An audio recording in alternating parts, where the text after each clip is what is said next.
What up, TikTok, YouTube? Let's check out the work site area, see what we got going on over here, okay? I gotta put this joist in over here. See how this joist goes over here, connects that? Gotta put another joist in over here, okay? I gave you guys the dimensions yesterday. The inside dimensions over here is 39 inches.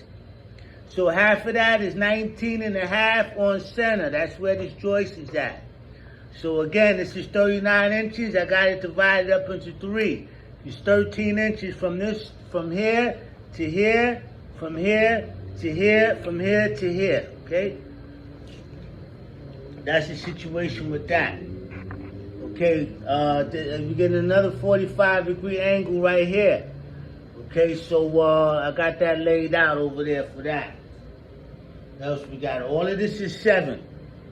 Okay, that's the height on there. All those squares, all those framing squares is set for 7 inches. Okay, as you can see, it's 7 inches. Okay, 7 inches. 7 inches. That's the height. Okay? Okay, what else we got going on over here? Oh, I fixed the shoulder over here. I fixed that shoulder on over there, okay? I had cut this piece off. It used to be a pillar over here. I cut it off. Alright? That area back there, as far as the clearance is concerned, I took care of it, okay? I had a little clearance issue over here. I took care of it. I had to do some maneuvering over there, but everything is all right. Everything's all right with that, okay? What else you got going on? I gotta line up this 90-degree crossover. Okay, gotta line that up. Gotta start some trussel over there. It's gonna be a trussel back there. There's a pepper plant over there. Got the pepper plant. It's gonna be a trussel up under there. We start a trussel under there, and the 2 rails. I'm gonna do something with that 3rd rail, but that's gonna build off of those I-beams over there, connect to that trussel there. So I gotta build a trussel for over there, and a trussel for over there. Okay. So that's what's going on with the railroad over here. Okay, I gotta put another trussel right here. Just 2 I-beams coming out here to connect from here to here. I cut this off. I could just take this off again, okay? And I'll be cutting those off over there, okay? So that's what we got going on over there. Do I have any problems or anything? No, I don't have any problems. I got a solve. Everything is going according to plans. Okay. I didn't adjust these I-beams over here yet. See, these I-beams are still moving because when I fasten these, I'm gonna be working down here. So this is not fastened. This is fastened. Put this column on there. There used to be a column over here. I cut it off. Put the shoulder on, put that over there. I gotta paint this. This whole thing has to be painted. The bottom has to be painted and stuff like that. Got to be dressed up. Okay? So, yeah, I gotta do some adjustments. See, this could slide out. Slide in. Slide in. And that's good. So it gives me room to move around and all that. This is stationary. I could pull it up. I mean, you know what I'm saying? You know, I'm just stationary as far as just tacked down with a little bit of glue and all that, but I could pull it up. But as far as the thing is concerned, it's stationary. This whole thing, this, all the way to here and there.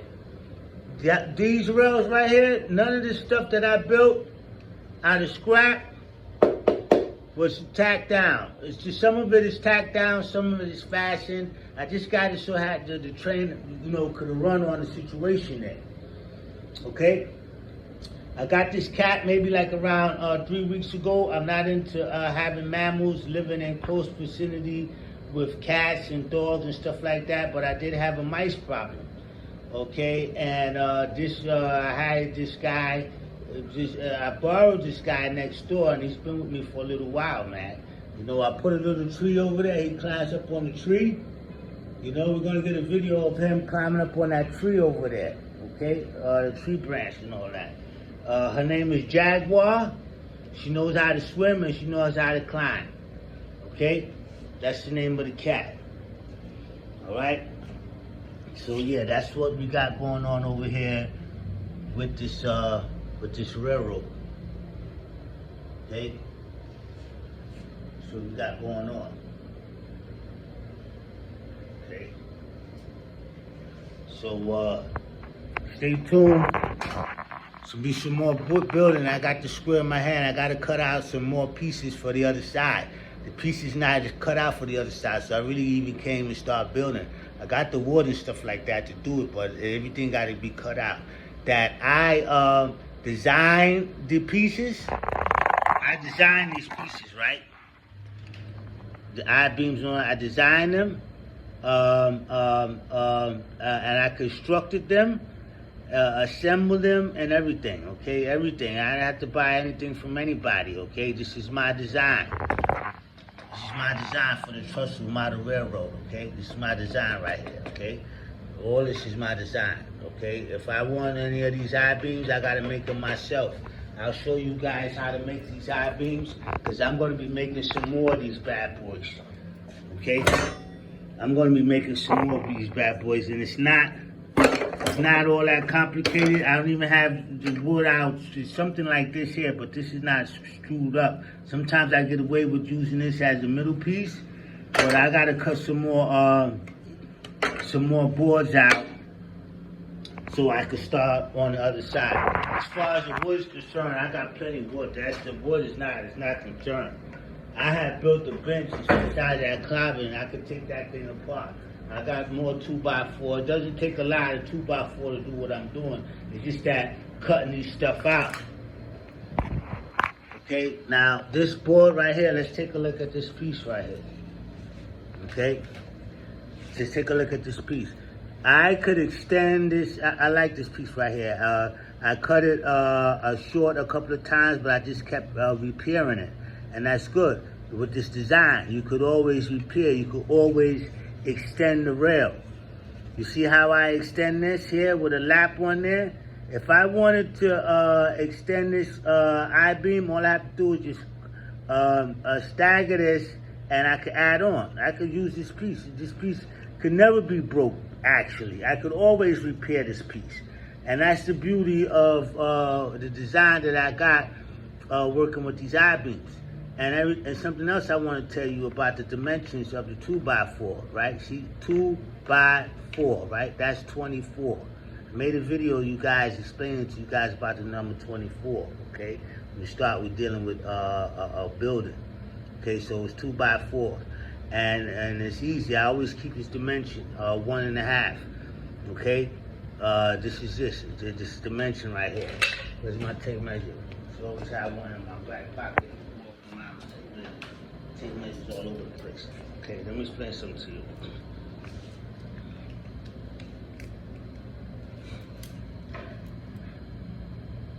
See, that's the dimensions of the 2x4, 1.5. I didn't change it. Here's a 2x4. Here's a piece of 2x4. Okay? See, 1.5. See how that lines up with that there? Actually, I did some work over there. So I'm going to explain to you about these dimensions of this 2x4, and when you're working with it, you understand and why they got that dimension 2x4 when you build it. It's a key to that, okay? So this dimension and this imperial style measuring, okay? Instead of using metric, use imperial. You understand? 8/8 in an inch, 6/16 in an inch. 32, 32 in the inch, and so on and so on. You want to use the imperial style measurements. A lot of codes and stuff like that inside of these measurements. Okay, it's a lot of codes. You gotta line up this 90-degree angle over here. We gotta line that up over here. So I got all the squares out and all that. You understand? Get everything, lined up properly. Okay, so stick around.